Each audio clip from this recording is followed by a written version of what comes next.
حضرت مولانا توصیف احمد صاحب کا شکریہ ادا کرتا ہوں جنہوں نے آپ حضرات کی زیارت کا مجھے موقع فراہم کیا، اور مولانا توصیف صاحب ہماری جمعیت اسلامی ہندوستان کے نائب امیر بھی ہیں اور بہت سی بات کے حامل انسان ہیں۔ اللہ پاک ان کی عمر میں برکت عطا فرمائے۔ بظاہر تو یہ چند دوست نظر آ رہے ہیں، لیکن ہر ایک اپنے میدان کا شاہ سوار ہے، اہل ادب ہے۔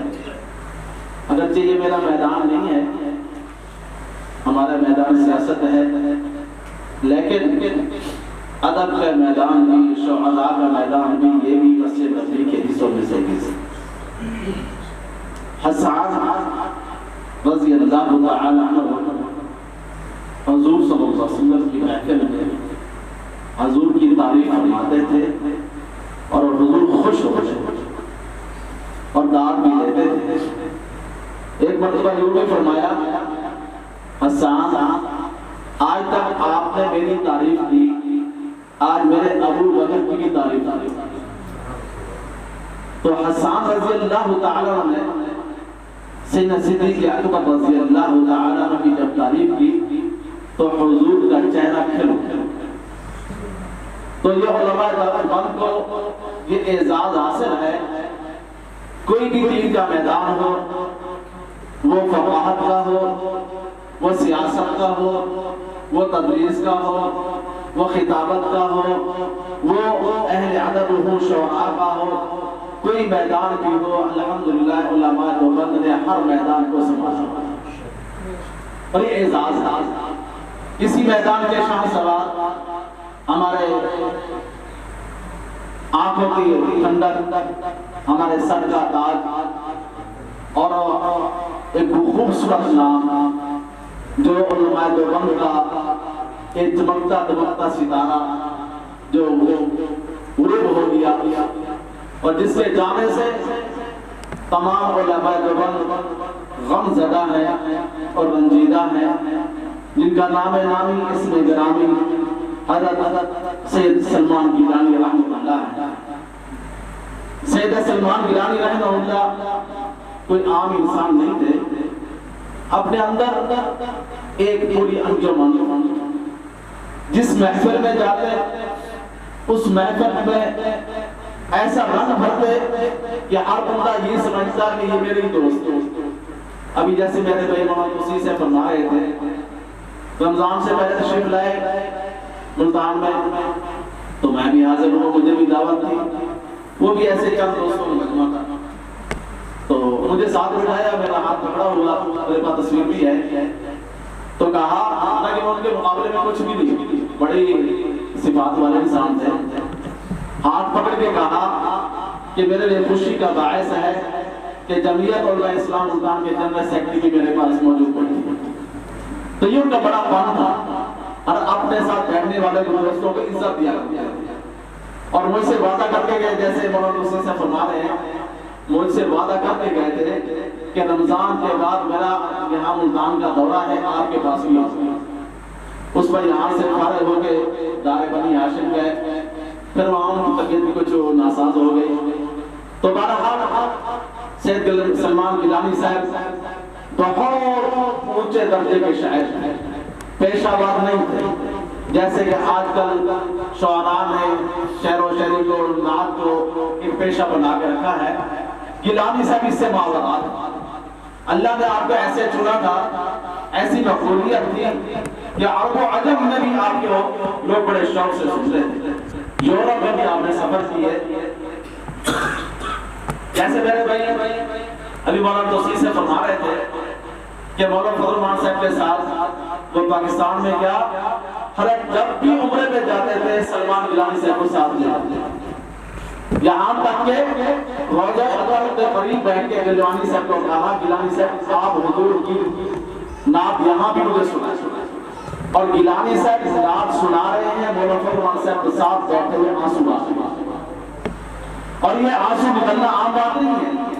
جب وہ کلام دل سے پڑھا جائے گا، غم سے پڑھا جائے گا، تڑپ سے پڑھا جائے گا، محبت سے پڑھا جائے گا، تب جا کے دل پہ چوٹ لگے گا۔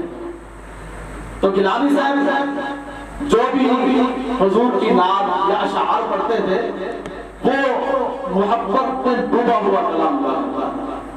ان کا ترنم بھی عجیب تھا، لیکن ترنم کے علاوہ ان کی جو دل کی آگ تھی، محبت تھی، جو دل کے اندر ایک ان کی تڑپ تھی. سید بھی تھے، آل رسول بھی تھے، نواز رسول بھی تھے، خاندانی وہ رشتہ بھی تھا، خود محمد رسول اللہ بھی تھے، لیکن محبت بھی اعلیٰ درجے کی تھی. اور جب یہ بیماری سے اللہ نے ان کو شفا دی، بہتر ہوئے، فرمایا کہ اللہ پاک نے مجھے ختم نبوت کے صدقے شفا دی ہے زندگی. میں بہت کچھ دیکھ کر ہے، اور میں تو کہتا ہوں گیلانی صاحب شاعر جمعیت، ہر موقع پہ جمعیت ان اسلام کا دفاع کیا. بڑے بڑے امیروں نے سوالات کیے مولانا فضل الرحمان صاحب کے بارے میں، جمعیت کے بارے میں بڑے آسان انداز سے جواب دیا کرتے ہیں. بلکہ بعض ہمارے لوگ تو جمعیت کا نام آ جائے یا مولانا کا نام آ جائے تو سر جھکا دیتے ہیں. جو نظریاتی لوگ نہیں ہوتے وہ تو بڑے فخر سے کہتے ہیں.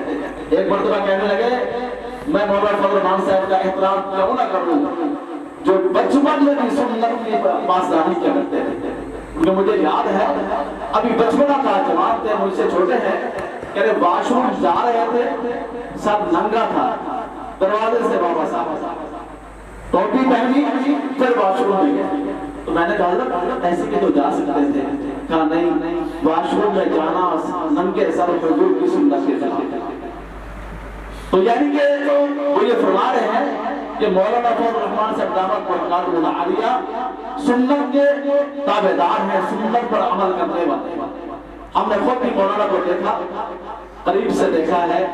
مولانا فضل الرحمان صاحب دامت برکاتہ العالیہ فرائض تو دور کی بات ہے، مستحب تک بھی نہیں چھوڑے، مستحب تک بھی، اور نوافل میں کئی پارے پڑھتے ہیں. جب ہاتھ اٹھاتے ہیں اللہ کی بارگاہ میں، جب آنسو کے نکلتے ہیں دیکھنے والا ان کے ساتھ بیٹھے اس کے خود بخود آنسو نکلتے ہیں.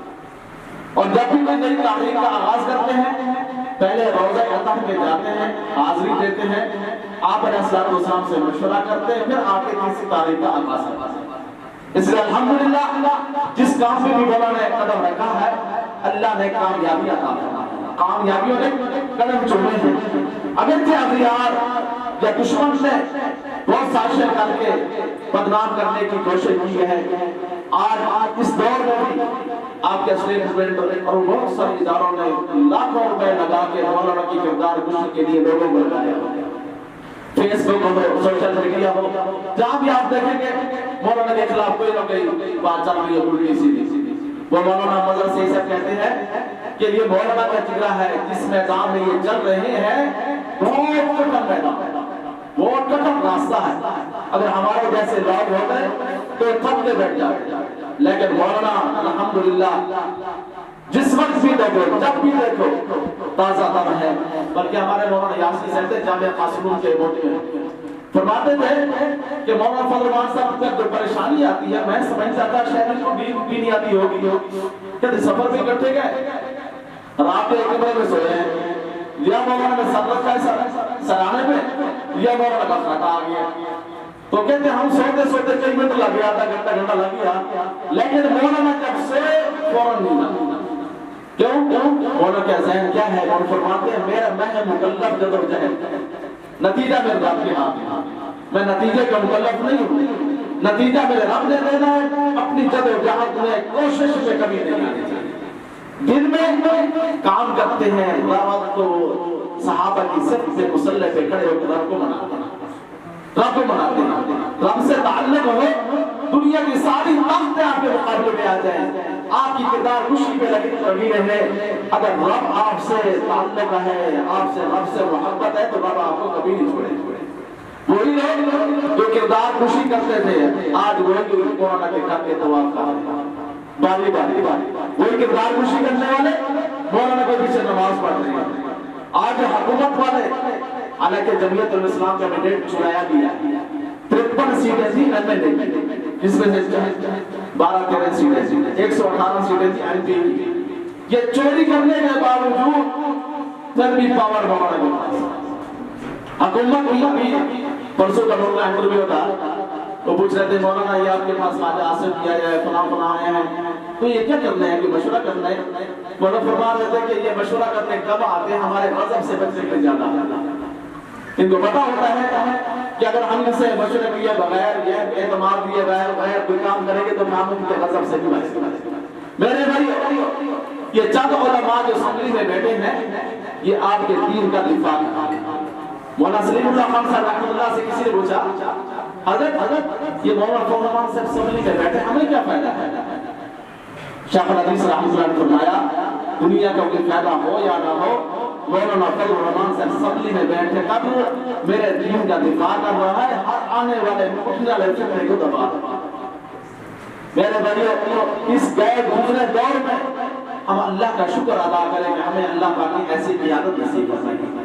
بلکہ بنگلہ دیش کے ایک بہت بڑے عالم نے بیت اللہ کے سامنے بیٹھ کے کسی نے سوال کیا, ہمارے انڈیا میں بنگلہ دیش میں علماء کو اٹھا لیا جاتا ہے اور پابندیاں لگ جاتی ہیں, تو اس کی کیا وجہ ہے؟ تو اس عالم نے فرمایا کہ ہمارے یہاں فضل الرحمان نہیں. اگر فضل الرحمان جیسی شخصیت ہوگی اسمبلی میں, قانون سازی ادارے میں, تو ہمارے اوپر یہ مصیبتیں نہ آتی. تو اللہ پاک نے ہم پاکستانیوں کو یہ کرم فرمایا, فضل فرمایا, ایسی قیادت نصیب فرمائی ہے.